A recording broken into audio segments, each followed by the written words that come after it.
소설가 한강이 한국 작가 최초로 노벨 문학상 수상의 영예를 안았습니다. 한강 작가는 매우 놀랍고 영광스럽다라고 말했습니다. 스웨덴 할리먼은 한강의 작품 세계에 대해서 역사적 트라우마에 맞서고 인간의 삶의 연약함을 드러낸 강렬한 시적 산문이라고 표현하면서 선정 이유를 밝혔습니다. 캘리포니아주가 기후변화에 대응하며 탄소 저감을 위한 프로그램에 8천만 달러를 지원하고 주민들이 에너지 효율 장치를 업그레이드할 경우 리베이트를 제공한다고 밝혔습니다. LA 한인회와 LA 상공회의소, 한미연합회 같은 주요 한인 단체들이 11월 대선의 한인 유권자 등록 캠페인을 시작합니다. 지난 8월 남가주 주택 가격이 하락하고 거래 건수도 기록적으로 감소했습니다. LA와 버뱅크에 거주하는 주민 2명이 2,300만 달러 규모의 메디케어 사기 혐의로 체포됐습니다. 민주당 부통령 후보 팀 월즈 미네소타 주지사가 지금의 대통령 선출 방식이 소수 경합주의에 관심을 집중하게 만든다고 지적하며 개편해야 한다고 주장했습니다. 트럼프 전 대통령은 해외에 거주하고 있는 자국민에 대해서 이중과세 폐지 방침을 확인했습니다. 재외국민 표심을 공략하기 위해서 특정층을 대상으로 한 또 다른 감세 공약입니다. 플로리다주에 허리케인 밀턴이 상륙하면서 메이저리그 템파베이 홈구장이자 돔구장인 트로피카나 필드 지붕이 날아가는 등 피해가 속출했습니다. 주민 수백만 명은 대피 중입니다. 세인트 피터스버그에는 3개월치의 평균 강우량이 3시간 만에 쏟아졌고 280만 가구와 기업에는 전력 공급이 끊겼으며 식수 공급도 중단됐습니다. 신규 실업수당 청구 건수가 지난주 1년여 만에 최대 수준인 25만 8천 건으로 집계됐습니다. 한 주 전보다 3만 3천 건이 증가했습니다. 9월 소비자 물가 지수가 전년 동월 대비 2.4% 상승했습니다. 2021년 2월 이후 3년 7개월 만에 가장 낮은 상승률입니다. 중국이 대만에 대한 무기 수출을 이유로 미국 군수기업들을 재차 제재하기로 했습니다. 소형 전술 드론을 생산하는 에어로바이런먼트의 한국계 박영태 부사장도 포함되어 있습니다. 하마스와 이스라엘의 전쟁으로 사망한 팔레스타인의 수가 4만 2천 명 선을 넘어섰습니다. 부상자는 10만 명에 육박하는 것으로 집계되고 있습니다. LA 다저스가 샌디에고를 8대0으로 대파하고 디비전 시리즈 전적 2승 2패 동률을 만들었습니다. 마지막 5차전은 내일 다저스 구장에서 열립니다. 뉴욕 매치가 필라델피아를 4대1로 꺾고 9년 만에 내셔널리그 챔피언십 시리즈에 진출했습니다. 동부조에서는 디트로이트와 뉴욕 양키스가 앞서가고 있습니다. 오늘 뉴욕 증시는 하락 출발하고 있습니다. 원달러 환율은 1350.2원으로 마감했습니다. 남가주는 오늘도 아침 한때 흐리지만 점차 맑아지겠고 LA 한인타운 낮 최고 기온은 81도로 예상됩니다. 이 시간 주요 뉴스는 하늘 위 호텔, 세계 최대 항공기 아시아나항공 A380에서 차별화된 서비스를 만나보세요. 고국까지 편안하고 안전하게 모시는 아시아나항공 제공입니다. 여러분 안녕하십니까? 김윤정입니다. 안녕하십니까? 유지승입니다. 2024년 10월 10일 목요일 라디오 솔모닝 뉴스 2부입니다.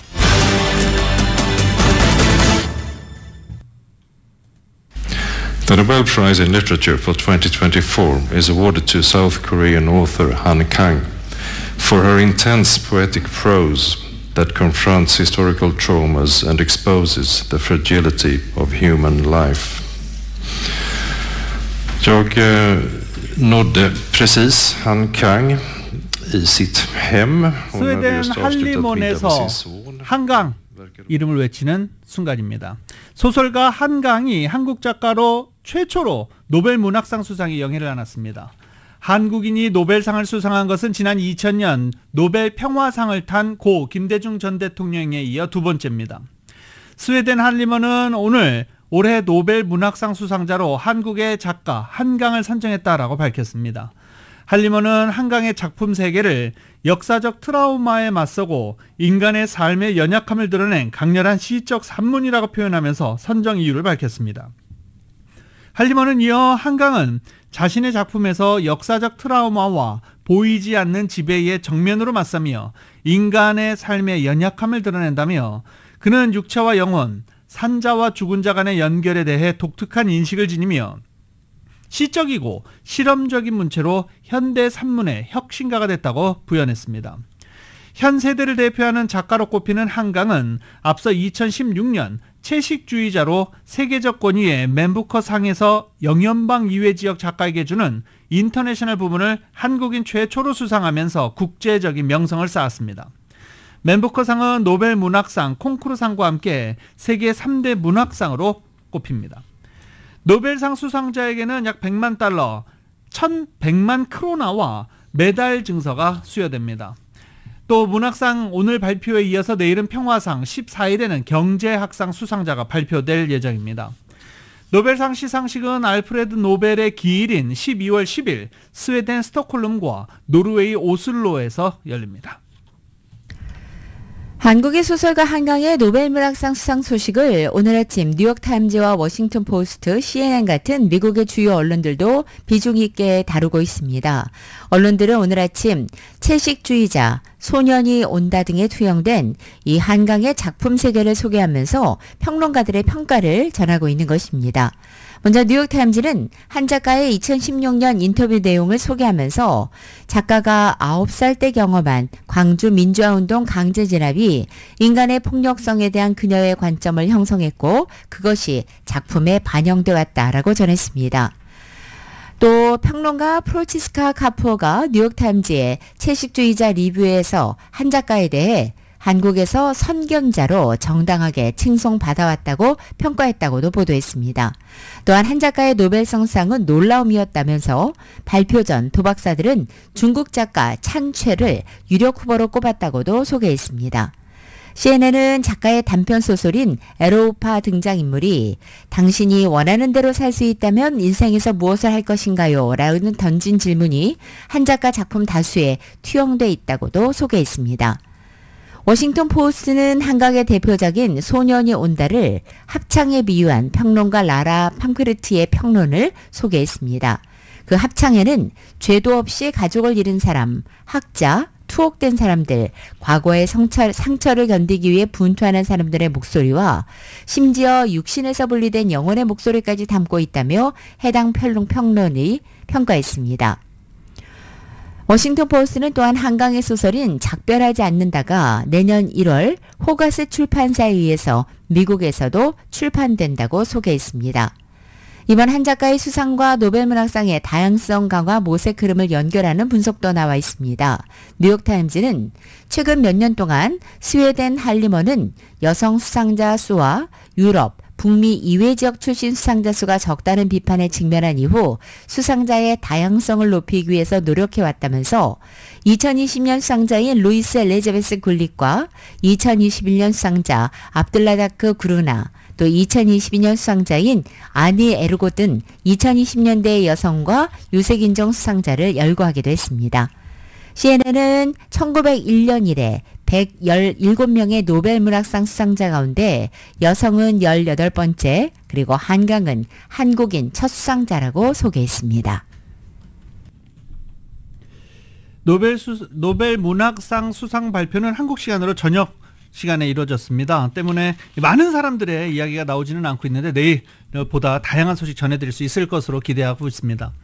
이 한국인 최초로 노벨문학상을 수상한 소설가 한강은 수상 소감으로 매우 놀랍고 영광스럽다라고 말했습니다. 한강은 수상자 발표 후 노벨위원회와의 전화 인터뷰에서 어릴 때부터 자신에게 영향을 미친 여러 작가의 모든 노력과 힘이 나에게 영감을 줬다라고 말했습니다. 스웨덴 할리먼은 한강의 작품 세계를 역사적 트라우마에 맞서고 인간의 삶의 연약함을 드러낸 강렬한 시적 산문이라고 표현하면서 선정 이유를 밝히기도 했습니다. 이렇게 한국인 최초로 노벨문학상의 영예를 거머쥔 작가 한강은 1970년 11월 전라남도 광주에서 태어났습니다. 그의 아버지도 저명한 소설가 한승원입니다.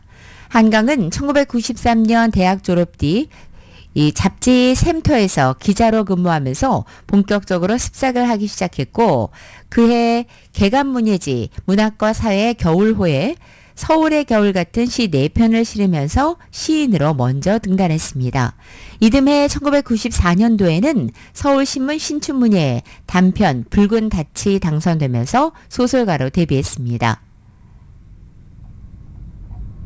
한편 한강은 문인 가족으로도 유명합니다. 그 아버지는 소설 아재아재 바라아재, 추사, 다산의 삶 등을 펴낸 작가 한승원입니다.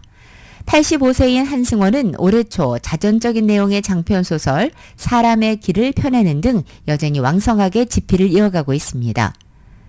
한승원은 과거 한 언론과 인터뷰에서 딸 한강은 전통 사상의 바탕을 깔고 요즘 감각을 발산해내는 작가라면서 어떤 때 한강이 쓴 문장을 보며 깜짝 놀라 질투심이 동하기도 한다라고 털어놓기도 했습니다.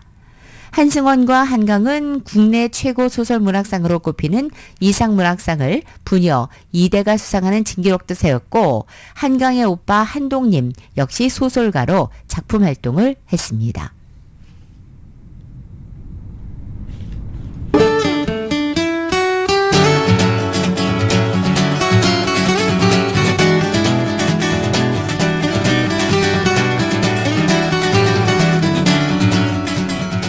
(10월 12일) 목요일 남가주의 날씨입니다. 오늘도 남가주 지역은 이른 아침 한때 흐리지만 점차 맑아지는 패턴 반복되고 낮 기온은 어제보다 2도에서 4도가량 더 떨어지겠습니다. 금요일인 내일을 낮 기온 오늘과 비슷하게 유지됩니다. 그리고 토요일부터는 전날보다 4도가량 떨어지기 시작합니다. 일요일의 낮 기온은 전날보다 4, 5도가량 더 떨어져서 대부분 지역 낮 최고 기온이 평년 기온을 밑돌기 시작합니다. 이렇게 서늘한 낮 기온은 다음 주 중 내내 계속됩니다. 특히 다음 주 수요일은 지역에 따라 70도 초반까지 떨어지는 곳도 있을 것으로 전망되고 있습니다. LA 한인타운의 오늘 낮 최고 기온 81도, 밤 최저 기온은 59도, 오렌지 카운티 지역은 82도, 55도, 벨리와 일랜드 엠파이어 지역 93도, 59도, 해안 지역은 69도, 59도로 예상됩니다. 한국은 오늘 전국이 쾌청하겠고 서울의 라디오서울 모닝뉴스 함께하고 계십니다. 카탈리나 섬에서 경비행기가 추락해 5명이 사망한 소식 어제 전해드렸습니다. 지난 8일이었는데요. 지난 8일 오후 8시 트윈 엔진의 경비행기 비치크래프트 95가 아발론 섬마을 근처 카탈리나 비행장에서 이륙한 직후 추락했습니다. 경비행기는 성인 5명이 탑승하고 있었고 이들은 추락 이후 공항에서 서쪽으로 약 1마일 떨어진 곳에서 모두 숨진 채 발견됐다라고 전해지고 있습니다.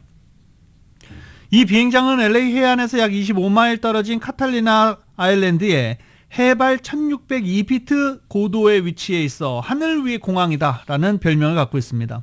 또 3000피트의 활주로를 보유하고 있습니다. 탑승자 5명 가운데 1명은 비행기 교관으로 알려지고 있습니다. 이 교관이 이 비행기에 함께 탑승했던 것으로 전해지고 있으며 8일 오전 산타모니카 공항에서 출발해 카탈리나 아일랜드에 도착한 후 당일 오후 8시경 카탈리나 아일랜드 공항에서 이륙한 직후 추락해 사고가 발생했습니다. 현재 국가교통안전위원회, 항공국, 셰리프국, 소방국 등등이 정확한 사고 원인을 조사 중입니다. 사망자 신원은 아직 공개되지 않았습니다.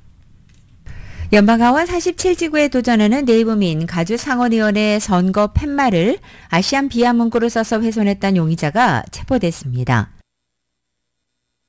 헌팅턴 비치 경찰서는 헌팅턴 비치에서 잇따라 민 후보의 선거 팻말이 훼손됐다는 신고를 접수하고 파운틴밸리 출신의 62살 케빈 윌리엄 워커를 팻말 훼손 혐의로 체포했다고 밝혔습니다. 8일 오전 헌팅턴 비치 라마 드라이브와 뉴랜드 스트리트에 있는 미니원 선거 팻말이 훼손돼서 경찰에 첫 신고가 접수됐고 뒤이어 같은 날 오후 2시경 인근 지역에서도 이 민 후보의 표지판이 또 훼손됐다는 신고를 받고 경찰이 현장에 출동해서 용의자를 체포한 것입니다. 경찰은 이번 사건을 혐오 범죄 가능성을 두고 수사하고 있습니다. LA 한인회와 LA 상공회의소, 한미연합회 등 주요 한인단체들이 11월 대선에서 한인들의 유권자 등록을 돕는 캠페인을 시작합니다. 자세한 소식 이은 기자가 보도합니다. 9일 LA 한인회와 한인사회 주요 단체들이 함께 모여 기자회견을 열고 오는 11월 5일 선거에 한인들의 투표 참여를 독려하기 위해 타운 내 코리아타운 플라자에 부스를 설치하고 한인들의 유권자 등록을 돕는다고 밝혔습니다. 이날 기자회견에는 스티브 강 한인회 수석부회장과 정동환 LA 한인상공회의소 회장, 최진희 한미연합회 매니저를 비롯해 6명의 한인 단체장들이 참석했습니다. 대통령 선거 외에도 연방 상하원 의원, 타운 관할 시의원, LA 카운티 검사장, 주민 발의안 등 중요한 이슈가 걸린 만큼 이번 선거에 많은 한인 유권자들의 참여를 독려하자는 취지입니다. 한인 커뮤니티의 목소리를 담기 위해서는 한인들의 적극적인 투표 참여가 필요하다고 이번 캠페인의 배경을 설명했습니다. 유권자 등록 부스는 오는 10일부터 유권자 등록 마지막 날인 오는 21일까지 타운 내 코리아타운 플라자에 설치돼 매일 오전 10시부터 오후 4시까지 한인회와 상의, 한미연합회 등 6개의 한인단체 관계자들이 번갈아가며 관리하며 한인의 유권자 등록을 도울 계획입니다. 스티브 강 LA 한인회 수석부회장은 한인들의 적극적인 투표 참여를 독려했습니다. 초박빙의 승부가 상당히 많습니다. 저희가 있는 남가주서부터 전국적으로 이제 로컬에서 연방 또 대통령 선거까지 초박빙의 레이스가 예상이 되고 있기 때문에 한인 표심이 캐스팅 보트 역할을 할 수가 있습니다. 최진희 한미연합회 매니저는 지난 9월 자체적으로 유권자 등록 행사를 진행했는데 당시 유권자들의 관심이 높았다며 열기가 이어졌으면 좋겠다고 밝혔습니다. 이번에 10월달에 저희 이번 캠페인 할 때도 많은 분들이 오시리라 예상이 되고요. 또 그분들이 오셨을 때 저희가 잘 도와드릴 수 있도록 저희가 이번에는 또 투표 설명도 해드리려고 하거든요. 그러니까 많은 참여를 부탁드립니다. 이날 기자회견에는 화랑 청소년재단, 파바월드 학부모회, 드림트리 청소년재단 등 한인학생 자원봉사단체가 참석했으며 이들 단체도 유권자 등록 캠페인에 합류합니다. 유권자 등록을 희망하는 한인들은 코리아타운 플라자에 마련된 유권자 등록 부스 방문 시 신분증을 지참해야 됩니다. 라디오설 뉴스 이은입니다. 한인을 비롯한 아시안 유권자 10명 가운데 9명 이상은 오는 11월 대통령 선거에서 투표 의향이 있는 것으로 조사됐습니다.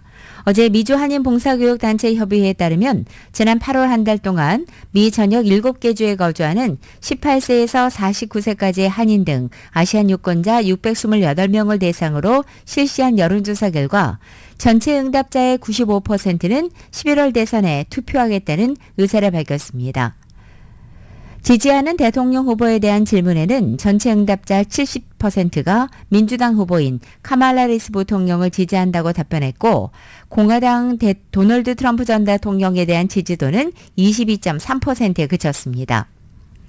현재 아시안 유권자들은 22.9% 경제를 가장 주요한 이슈로 여겼으며 낙태권이 15.5%, 인플레이션 12.7%의 순으로 나타났습니다. 캘리포니아주가 주민들의 전기화를 지원하기 위해서 8천만 달러 규모의 리베이트 프로그램을 런칭한다고 합니다. 올라도 너무 오르죠. 디즈니랜드 입장권 가격도 올랐다고 합니다.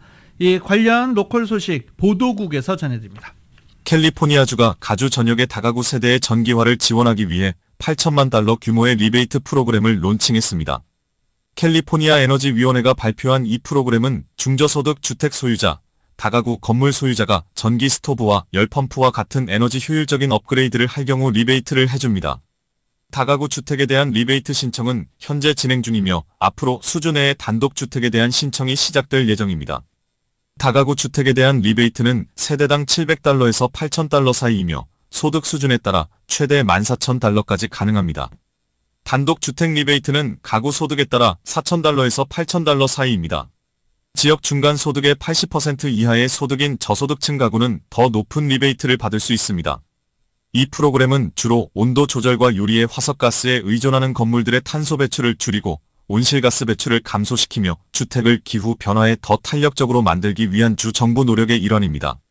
신청에 대한 정보는 techcleanca.com에서 알아볼 수 있습니다. 디즈니랜드가 입장권 가격을 올렸습니다. 처음으로 1일 이용권 가격이 $200를 넘어섰습니다. 디즈니랜드는 전반적으로 1일 입장권 가격을 6% 올리고 연간 이용권은 6%에서 20% 사이로 인상됐습니다.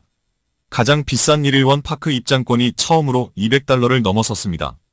가장 비싼 입장권을 보면 1일 원파크 가격이 $194에서 $206로 인상됐고 1일 파크 하퍼 가격은 $259에서 $271로 인상됐습니다. 가장 저렴한 1일 원파크 입장권은 $104로 변동이 없습니다. 매직 키 연간 이용권은 인스파이어가 $1,749로, 빌리브가 $1,374로 그리고 인챈트가 $974로, 남가주 주민 전용인 이매진이 $599로 인상됐습니다. 주차요금은 $35로 변동이 없습니다. 디즈니랜드의 가격 인상은 팍을 찾는 수요가 꾸준하기 때문으로 보입니다. 라디오 서울 보도국 뉴스룸입니다. 8월달 남가주 주택시장의 열기가 가라앉으면서 주택가격이 하락하고 거래 건수도 감소했습니다. 특히 주택거래 건수가 기록적으로 감소했습니다. 정현호 기자가 전해드립니다. 부동산 데이터 회사 코올로직이 지난 7일 발표한 통계에 따르면 남가주 주택 중간가는 지난 8월 $76만 하락했습니다. 이는 전달보다 $2만 감소한 것입니다. 하지만 1년 전과 비교하면 여전히 오른 가격입니다. 남가주 6개 카운티 지역의 주택 매매 건수는 전달이나 1년 전 같은 기간과 비교해서 모두 감소했습니다. 올 들어 8개월 동안 총 11만 9천 건 미만의 거래 건수를 나타내 올해는 1988년 이후 가장 침체된 기록을 보였습니다. 코올로직 수치에 따르면 8월달 오렌지 카운티와 샌버나디노 카운티가 가장 큰 매매 건수 감소폭을 기록했습니다. LA 카운티와 오렌지 카운티의 주택 중간가는 전달에 비해서는 하락했지만 1년 전과 비교해서는 올랐습니다. LA 카운티는 8월 주택 중간가가 $87만 5천 전달에 비해서 2.2% 하락했지만 1년 전과 비교하면 4.8%가 올랐습니다. 주택 매매 건수는 전달에 비해서 0.3% 하락했습니다. 오렌지 카운티는 주택 중간가 $117만 5천 전달에 비해서 1%가 하락했지만 1년 전과 비교하면 8.8%가 상승했습니다. 주택 매매 건수는 전달에 비해서 무려 11.7%가 하락했습니다. 8월달 주택 판매는 전국적으로도 감소했습니다. 하지만 부동산협회는 주택 수요가 지난 수주일 동안 서서히 개선되고 있다며 몰기지 금리가 하락하면 주택 수요는 꾸준히 늘어날 것으로 내다봤습니다. 프레디맥의 수치에 따르면 8월 30년 몰기지 금리는 평균 6.5%였습니다. 레드핀에 따르면 남가주 주택 매물이 계약 체결까지 걸리는 시일은 평균 일주일이 더 늘어난 것으로 나타났습니다. 매물 부족 현상은 해소되는 분위기입니다. 남가주 주택 매물 건수는 연초부터 꾸준히 증가하는 추세입니다. 라디오 서울 뉴스 정현호입니다. LA와 버뱅크에 거주하는 주민 2명이 $2,300만 규모의 메디케어 사기를 저지른 혐의로 체포됐습니다. 연방검찰에 따르면 LA에 거주하는 소피아 샤클리안과 버뱅크에 거주하는 알렉스 알렉사니안이 메디케어 사기로 경찰에 체포됐습니다. 이들은 실제로 제공되지 않은 호스피스와 진단검사 서비스를 통해 메디케어국에 $5,400만 넘게 청구를 했고 이 중 $2,300만 받은 것으로 나타났습니다. 검찰에 따르면 이 두 사람은 메디케어국으로부터 갈취한 돈을 상당 부분 금을 사거나 금화 구입에 사용한 것으로 알려졌습니다. 이 용의자들은 모든 사기와 자금 세탁 혐의가 유죄로 인정될 경우 최대 20년 이상의 징역형을 선고받을 수 있습니다. 연방법무부가 남가주에 본사를 둔 유명 피트니스 시설체인 LA 피트니스에 대해서 장애인 차별 혐의로 소송을 제기했다고 밝혔습니다.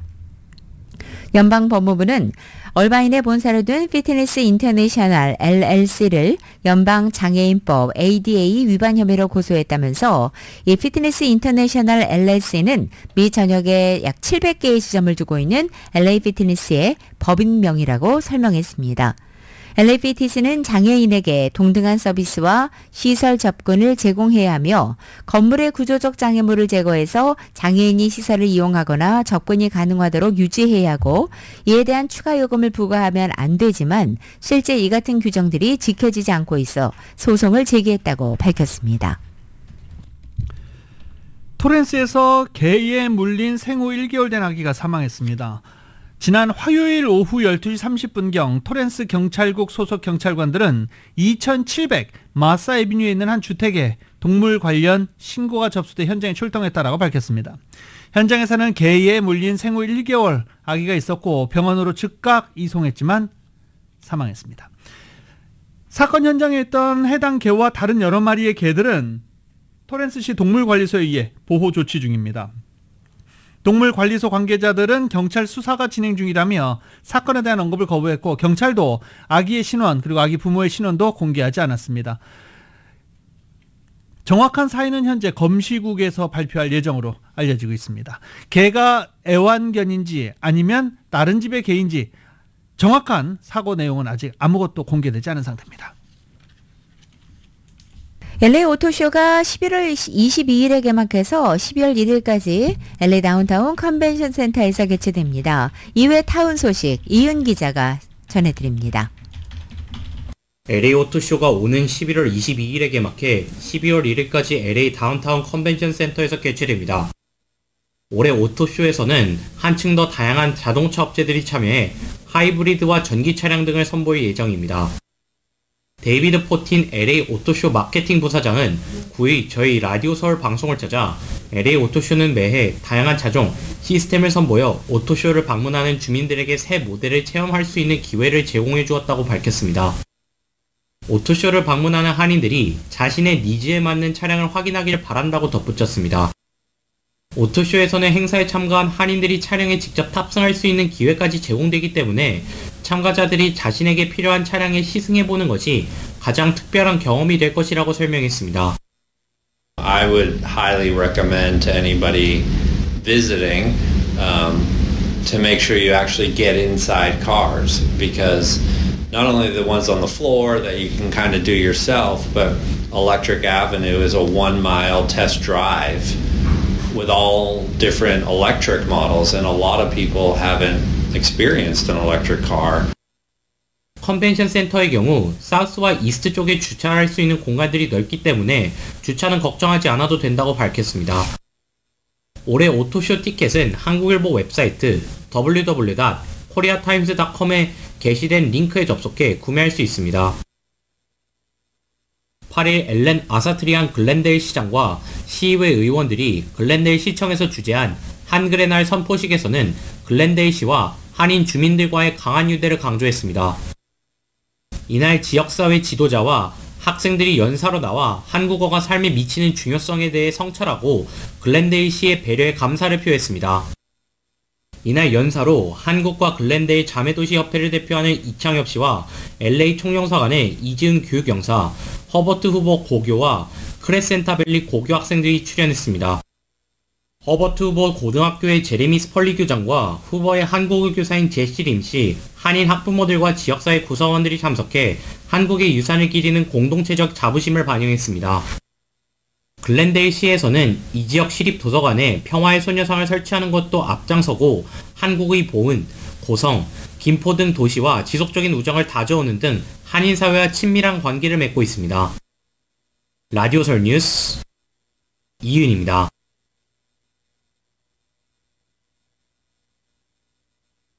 도산 안창호 선생의 삶을 통해서 대한의 역사와 미주 한인 역사를 알리는 뮤지컬 도산 시즌4가 창작 뮤지컬 전문가 추정화 연출로 캘리포니아가 제정한 도산 안창호의 날을 맞아 11월 9일과 10일 이틀간 윌셔 200극장에서 열립니다.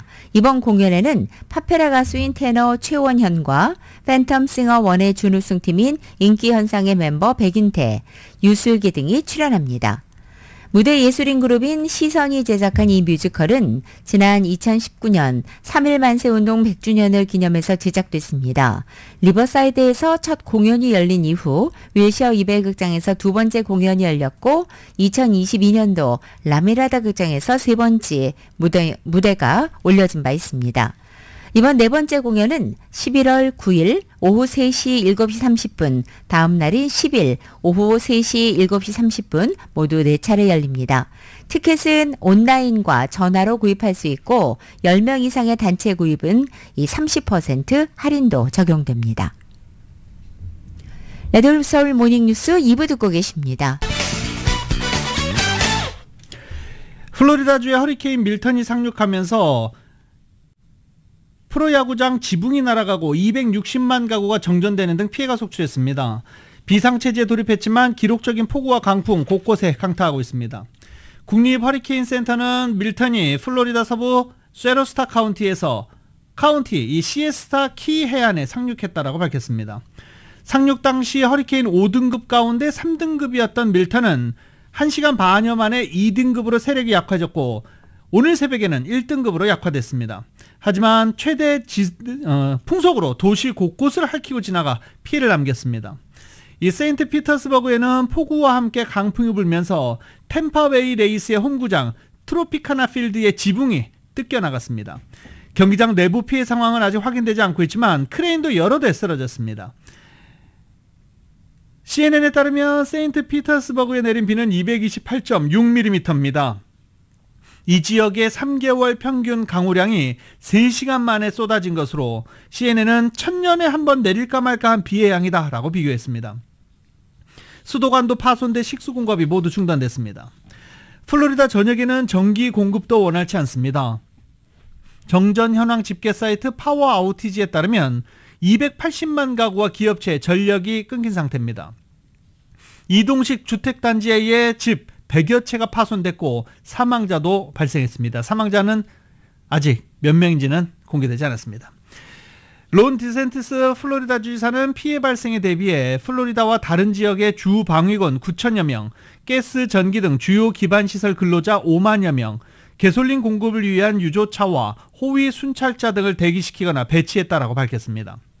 올랜도 공항은 1900여 편의 항공기 운항이 취소됐고 디즈니랜드, 유니버셜 스튜디오, 시월드, 항공우주국, 나사의 케네디 우주센터 모두 폐쇄된 상태입니다. 워싱턴 포스트는 허리케인 헐린이 플로리다를 관통한 지 2주도 채 되지 않아 또다시 멀린이 강타한 것은 뜨거워진 바다가 폭풍이 형성될 환경을 조성했기 때문이라고 분석합니다. 최근 멕시코만에서 발생한 더운 기단이 밀고 들어와 고온이 되는 현상인 열파 현상이 허리케인을 키우고 있다라고 분석했습니다. 고온 현상이 바닷물을 대기 중으로 더 많이 증발하도록 해 폭풍이 더 빠르고 더 강하게 성장했다는 것입니다. 미국 대선을 한 달도 남겨놓지 않고 이어지고 있는 초강력 허리케인이 이 선거 결과에 영향을 미칠 돌발 변수로 작용할 수 있다는 전망이 이어지고 있습니다.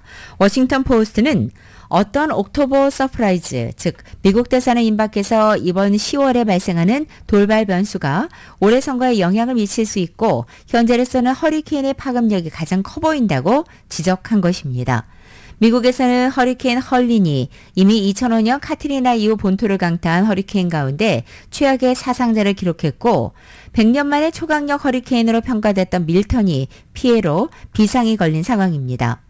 허리케인이 선거에 미치는 영향은 사후적으로 좀 지켜는 봐야겠지만 심각한 피해가 발생한 지역을 중심으로 해서 직접적인 투표율 하락이 발생하는 것이 통상적이라고 워싱턴 포스트는 짚었습니다. 헐린의 피해가 경합주 노스캐롤라이나와 조지아, 또 상대적으로 공화당이 우세한 플로리다에 집중됐다는 점에서 특히 허리케인이 이번 막판 선거에 미칠 영향을 두고 이목이 한층 집중된 것이 사실입니다. 워싱턴 포스트의 집계에 따르면 공화당 후보인 트럼프 전 대통령은 조지아에서는 경쟁자 카말라 해리스 부통령에게 평균 2%포인트, 노스캐롤라이나에서는 1%포인트 미만으로 앞서고 있는 상황입니다. 사실상 결과를 예측할 수 없는 박빙 구도라는 것입니다. 플로리다도 역시 현재는 공화당 쪽에는 기울어 있지만 과거에는 경합조로 분류됐다는 점에서 구도가 흔들린다면 결과를 장담하기 어려울 수 있다는 지적도 나오고 있습니다. 현재까지 피해를 입은 지역들에서는 트럼프 전 대통령이 2020년 대선 기준 16%포인트 우세했던 곳이라는 점에서 우선은 공화당의 투표율과 득표 측면에서 직접적 타격이 불가피할 것이라는 분석이 나오고 있습니다. 역대의 경우 가장 큰 피해가 발생했던 2005년도 카트리나 당시 1년 뒤에 치러진 2006년 시장 예비선거 당시 투표율이 4년 전과 비교해서 10%포인트가량 하락한 바 있습니다. 신규 실업수당 청구 건수가 지난주 1년여 만에 최대 수준으로 급등했습니다. 지난주 신규 실업수당 청구 건수는 25만 8천 건으로 한 주 전보다 3만 3천 건이 증가했다라고 노동부가 밝혔습니다. 신규 실업수당 청구 건수는 지난 7월 30일 이후 가장 높았습니다. 전문가 전망치도 큰 폭으로 웃돌았습니다. 미국의 경기가 빠르게 식어가는 것 아니냐는 우려가 이어지는 가운데 월가에서는 고용시장 동향에 촉각을 곤두세우고 있는 중입니다. 9월 미국의 소비자 물가 상승률이 3년 7개월 만에 가장 낮은 수준으로 둔화됐습니다. 다만 이 둔화 속도가 시장 예상에는 미치지 못하면서 연준이 금리 인하를 서두르지 않을 것이라는 기대감에 무게가 실릴 것으로 전망됩니다. 연방노동부는 9월 미국 소비자 물가지수 CPI가 전년 동월 대비 2.4% 상승했다고 오늘 아침 밝혔습니다. 이것은 지난 2021년 2월 이후 3년 7개월 만에 가장 낮은 상승폭입니다. 변동성이 큰 에너지, 식품을 제외한 근원 CPI는 전년 동월 대비 3.3%, 전월 대비 0.3% 각각 상승했습니다. 대표지수와 근원지수의 전년 대비 상승률과 전월 대비 상승률 모두 다우존스가 집계한 전문가 예상치를 각각 0.1%포인트 웃돌았습니다. 특히 물가의 기조적 변화 흐름을 반영하는 근원 물가의 전월 대비 상승률이 8월과 9월 2달 연속 0.3%를 나타나면서 시장의 우려를 샀습니다. 주거비와 식료품 가격 상승이 9월 소비자 물가 상승분 기여도의 75%를 차지했다고 노동부가 설명했습니다. 트럼프 전 대통령이 4주 남짓 다가온 대선에서 선거인당 19명이 걸린 최대 경합주 펜실베니아에 전력을 쏟아붓고 있습니다. 트럼프 캠프에 따르면 펜실베니아주 스트랜든과 레딩에서 잇따라 유세를 했습니다. 탄광 산업의 허브인 스트랜턴은 바이든 대통령이 나고 자란 고향입니다. 트럼프 전 대통령으로서는 적지인 셈입니다. 러스트벨트 일원인 펜실베니아주는 2016년 대선에서 트럼프 전 대통령 손을 들어줬던 곳입니다. 그러나 직전인 2020년 대선에서는 바이든 대통령에게 펜실베니아를 내주면서 결국 트럼프 전 대통령이 패했습니다. 박빙 승부에서 바이든 대통령이 승리한 데는 고향 프리미엄이 어느 정도 작용했다는 분석도 있었습니다. 바이든 대통령을 대신해 대통령 후보로 나서게 된 해리스 부통령도 펜실베니아를 승부처로 간주한 채 바이든 대통령 후광을 노리고 있는 상황에서 트럼프 전 대통령이 적진으로 먼저 치고 들어간 모양새입니다. 트럼프 캠프는 스트랜턴 유세에 앞서서 해리스 바이든 행정부의 인플레이션 정책들과 재앙적 남부 국경 처리로 펜실베니아는 파국을 맞고 있다라고 주장했습니다. 트럼프 전 대통령이 해외에 거주하고 있는 자국민에 대한 이중과세 폐지 방침을 확인했습니다. 코앞으로 다가온 대선을 앞두고 재외국민의 표심을 공략하기 위해서 특정층을 대상으로 한 또 다른 감세 공약을 내놓은 것이라는 평가가 나옵니다. 트럼프 전 대통령은 어제 성명을 통해 나는 해외에 거주하는 미국인들에 대한 이중과세 폐지를 지지한다라고 밝혔습니다. 앞서 월스트리트저널은 트럼프 전 대통령의 이중과세 폐지 방침을 보도하며 종종 간과돼 온 해외 유권자들의 지지를 획득하기 위한 트럼프 전 대통령의 마지막 시도라고 지적했습니다. 신문은 또 트럼프 전 대통령이 이전에 내놓았던 감세 공약처럼 이번 정책도 역시 한정된 타겟 계층만을 대상으로 한 감세 정책이며 특정 계층을 겨냥한 특유의 공격적인 구애 전략을 구사한 것이라고 분석했습니다. 라디오솔 모닝뉴스 함께하고 있습니다. 라디오솔 모닝뉴스 스포츠 소식입니다. 스포츠 소식은 전문가가 추천하는 이민법과 가정법 전문 재인정 종합법률사무소 제공입니다. 지금 한국과 요르단이 북중미 월드컵 3차 예선 하고 있습니다. 거의 끝날 때 됐어요. 후반 한 5분 정도 남겨놓고 있는데 2대0으로 앞서고 있는 상황입니다. 자, 이런 가운데 LA 다저스가 어제 샌디에고 파드레스와의 디비전 시리즈 4차전에서 8대0 대승을 거뒀습니다. 8대0 대승을 거두면서 다저스와 샌디에고의 디비전 시리즈 경기는 2승 2패 동률이 됐습니다. 이제 마지막 5차전 내일 오후 5시에 다저 스테디움에서 펼쳐집니다. 한편 뉴욕 매치가 우승 후보로 평가받던 거함 필라델피아 필리스를 무너뜨리고 내셔널리그 챔피언십 시리즈에 선착했습니다. 매치는 어제 뉴욕 시티 필드에서 벌어진 내셔널리그 디비전 시리즈 4차전에서 간판 타자인 프란시스코 린도르의 역전 말루 홈런을 앞세워서 필라델피아를 4대1로 누른 것입니다. 이로써 시리즈 전적 3승 1패를 거둔 매치는 내셔널리그를 제패한 2015년 이후 9년 만에 이 챔피언십 시리즈에 진출하게 된 것입니다. 아메리칸 리그도 지금 재밌게 진행되고 있습니다. 다 2승 1패 3경기를 했기 때문에 그렇고요. 오늘 아메리칸 리그 4차전이 펼쳐집니다. 오늘 오후 3시 디트로이트 타이거즈와 클리브랜드 가디언스 간의 4차전 경기가 디트로이트 홈구장에서 펼쳐집니다. 지금 현재 디트로이트가 시리즈 전적 2승 1패로 앞서 있는 상황입니다. 캔자스시티와 뉴욕 양키즈 간의 디비전 시리즈 4차전은 오늘 오후 5시 캔자스시티 홈구장에서 펼쳐지고요. 뉴욕 양키즈가 2승 1패로 앞서고 있는 상황입니다. 오늘 양키즈의 선발 투수는 게리 콜, 그리고 캔자스시티의 선발 투수는 마이클 와카가 선발로 나설 예정입니다.